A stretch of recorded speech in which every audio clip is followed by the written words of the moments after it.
Pai seja convosco, amém?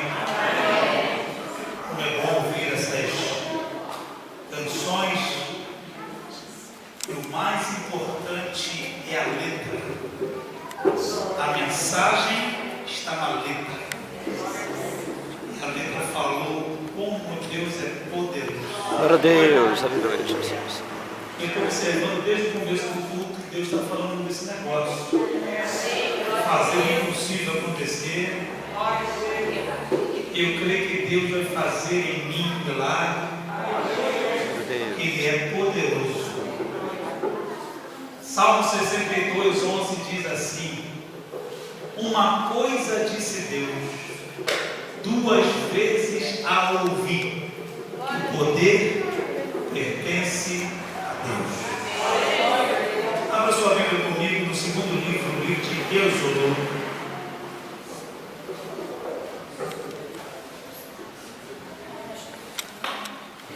Capítulo 13.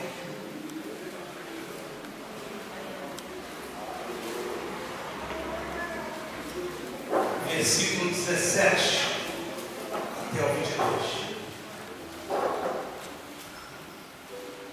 Gostaria de compartilhar essa palavra com os irmãos.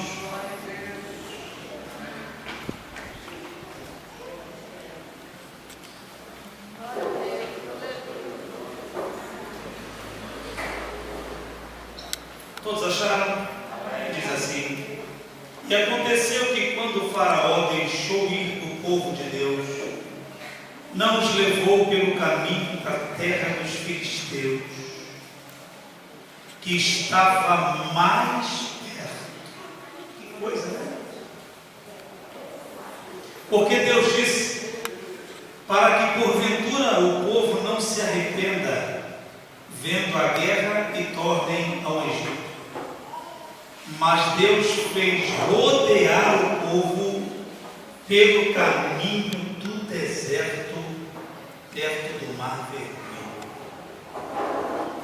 E subiram os filhos de Israel da terra do Egito armados.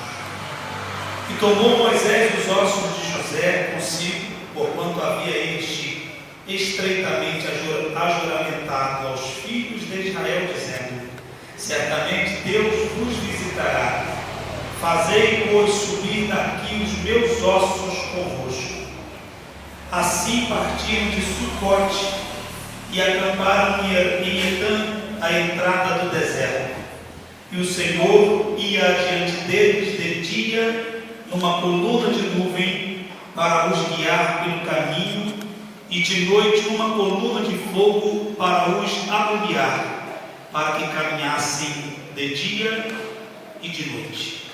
Nunca tirou de diante da face do povo a coluna de nuvem de dia, nem a coluna de fogo de noite. Quantos dizem amém por essa palavra? No ano de 2000, eu não me lembro se foi 2006 ou 2007, eu fui pregar na cidade de Barcelona. E preguei na igreja sede, e durante a semana eu iria pregar numa congregação. E quando chegou o dia de eu pregar na congregação, o pastor Domício disse para mim: pastor Davi, hoje eu não vou poder te acompanhar. Você vai na congregação e eu não posso ir. Você pega o meu carro e vai fazer o trabalho de Deus na congregação. Não me lembro exatamente qual cidade ao redor ali de Barcelona. Eu disse: mas pastor Domício, eu não conheço Barcelona e eu não conheço a congregação, como é que eu vou chegar lá? Isso era o ano de 2006 ou 2007, não sei precisar. E ele disse: olha, você usa o GPS. Eu falei, como diz o menino, que trem é esse? GPS era uma novidade naquela época, pelo menos para mim, e eu não sabia o que era. Ele falou: não, você tem esse aparelho aqui, você coloca o endereço da igreja, escolhe a língua que você quer ouvir as instruções, e o GPS vai te direcionando. Eu falei: mas que fantástico, por que inventaram isso antes? Teria quebrado menos a cabeça em lugares que eu fui. Às vezes ia pregar em favela no Rio de Janeiro, coisa terrível de achar a igreja. Se tivesse um negócio desse, já teria resolvido. E a coisa era fantástica mesmo. Aquilo para mim foi um descobrimento do mundo. Coloquei o carro, coloquei em português, e perguntaram se eu queria o português de Portugal ou o português do Brasil. Pensei bem em português do Brasil, né? E aí, aquela voz me dizendo: daqui a 100 metros vire à esquerda, daqui a 300 metros vire à direita. E eu cheguei no meu destino. Aí eu descobri uma coisa interessante no GPS. Quando você coloca o endereço para onde você quer ir, ele pergunta assim: você quer o caminho? E você quer a estrada com pedágio ou sem pedágio? Aí você escolhe. Aí ele pergunta: você quer o caminho mais rápido? Você quer o caminho mais curto? E você escolhe. Se você não quiser ir pelo caminho mais curto, você escolhe. Na Europa, por exemplo, se você quiser o caminho mais barato, ele geralmente demora mais. O caminho mais rápido você paga o pedágio. Então você escolhe, e a escolha é tua. Deus também, ele tem um GPS para nós.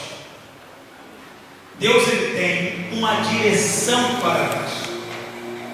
Só que no GPS de Deus, você não tem, se você quiser andar pelos caminhos de Deus, você não tem escolha. Ou seja, você não pode escolher o caminho mais fácil. Você também não pode escolher o caminho mais rápido. E você não pode escolher o caminho mais curto.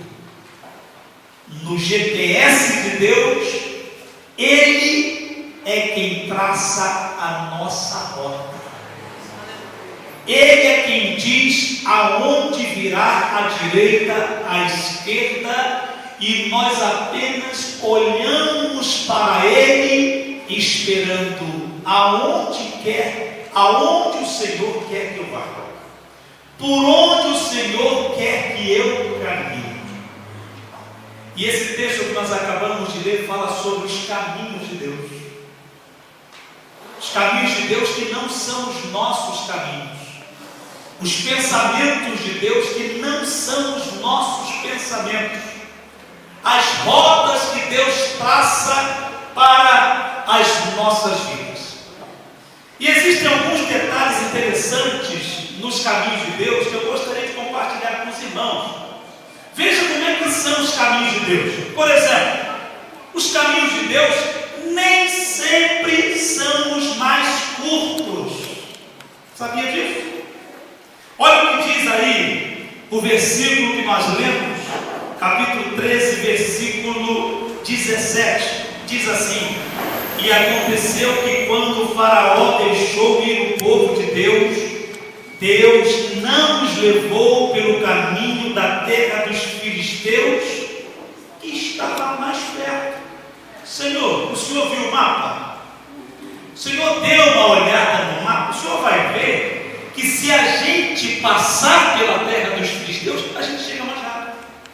É o caminho mais curto. É aquilo que a gente aprende na escola, que a menor distância entre dois pontos é a linha reta. E aí a Bíblia está dizendo que havia um caminho que era mais curto. Por onde? Pela terra dos filisteus. E a Bíblia diz que Deus não escolheu esse caminho. O povo estava saindo do Egito em direção à terra prometida. Parece com a gente, não parece? Nós fomos tirados do mundo e estamos a caminho da terra prometida. Fomos escravos do pecado, fomos libertos por Deus, mas daqui a pouco vamos entrar no céu prometido por Deus. Mas entre o Egito e Canaã tem o deserto. Entre o mundo e o céu tem o deserto. E é Deus quem nos conduz nesse caminho. E aí a Bíblia nos ensina aqui que nem sempre Deus escolhe o caminho mais curto. Nem sempre Deus escolhe o caminho mais perto. E eu tive curiosidade para saber quanto tempo duraria essa viagem se eles passassem pela terra dos filisteus. Sabem quanto tempo duraria essa viagem? 2 semanas. Em 2 semanas eles sairiam do Egito, estariam na terra de Canaã. 2 semanas. Sabem quanto tempo eles demoraram para chegar até Canaã? 40 anos, exatamente isso. E quem é que escolheu a rota? Foi Deus. Deus não os levou pelo caminho dos filisteus. Isso nos ensina uma grande lição. Nós às vezes estamos esperando a nossa bênção e a gente diz: Deus podia fazer assim. Não, mas Deus podia tomar essa decisão. Deus podia chegar hoje. Deus podia me libertar hoje. Deus podia mudar esse coração hoje. E Deus está dizendo o seguinte: eu tenho a minha própria rota para a tua vida. Eu tenho meu próprio caminho para a tua vida. E nem sempre é o caminho mais curto. Amém? Segundo, olha como é que são os caminhos de Deus. Os caminhos de Deus, além de nem sempre serem os mais curtos, os caminhos de Deus nem sempre são os mais fáceis. Tem coisa que a gente fala assim, mas podia ser mais simples, não é?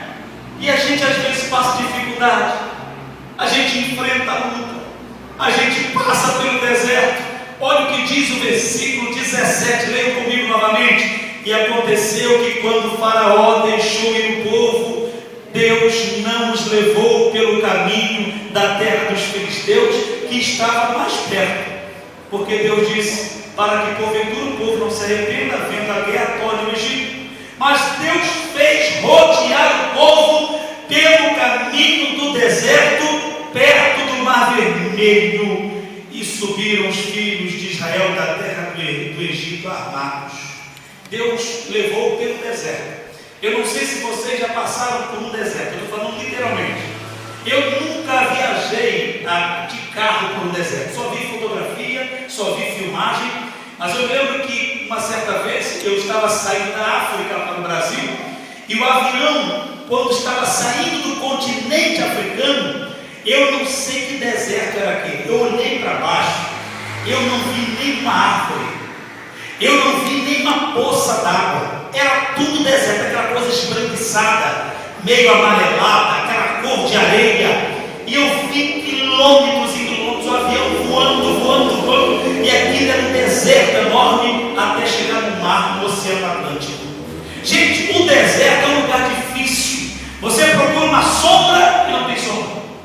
Você procura água e é difícil encontrar água. Você procura alimento e não tem alimento em abundância.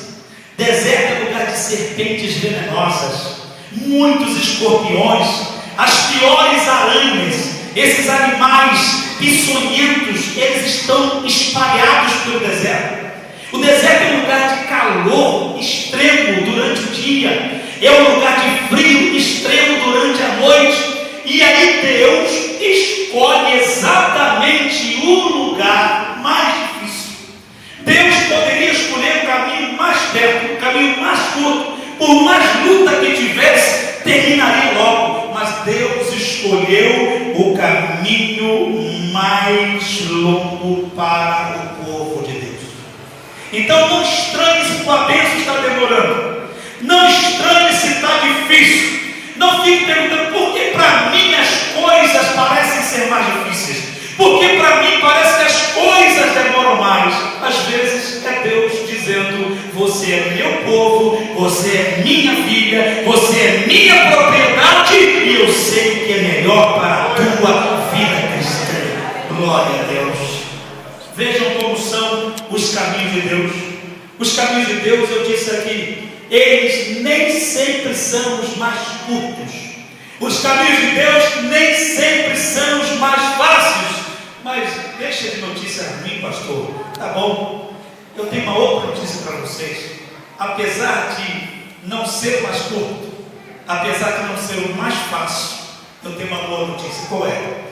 Os caminhos de Deus sempre têm proteção. Deus pode te jogar num lugar que tem escorpiões querendo te picar. cobras querendo te soltar veneno em você, lugares que às vezes o inimigo está à espreita, esperando para te destruir, mas Deus não vai te deixar sem proteção.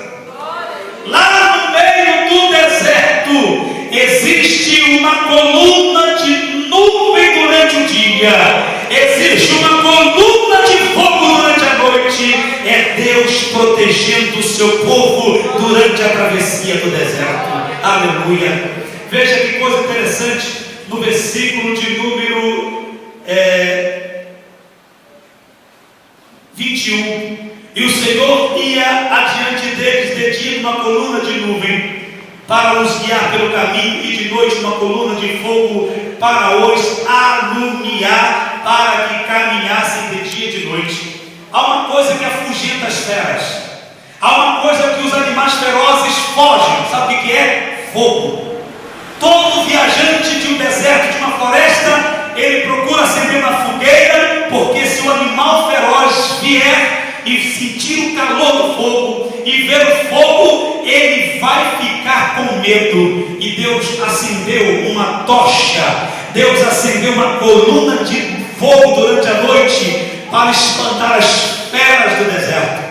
Interessante que o primeiro perigo que eles enfrentaram, escute isso, o primeiro perigo que eles enfrentaram foi quando Faraó resolveu vir atrás deles. Eles saíram do Egito e o rei do Egito, o rei Faraó, resolveu ir atrás deles. E era muito fácil vencê-los, porque eles eram ex-escravos. Eles eram um bando de ex-escravos sem preparo, sem maldade, sem estratégias para a guerra. E Faraó tinha o exército mais poderoso do mundo. Por que é que Faraó não conseguiu destruí-los? Por que Faraó não conseguiu vencê-los e nem tocar neles? Porque quando a fera chamada Faraó, quando as feras chamadas os exércitos, os soldados do Egito tentaram abocanhar, tentaram atingir o povo de Deus, eles olharam e viram uma coluna de fogo. Meu Deus, aleluia. E diz a Bíblia que Faraó não conseguia ver o povo. E o povo não conseguia ver Faraó, porque havia uma coluna de fogo. Aquela coluna se tornou um muro. Aleluia. Saiba de uma coisa: o inimigo nunca se conformou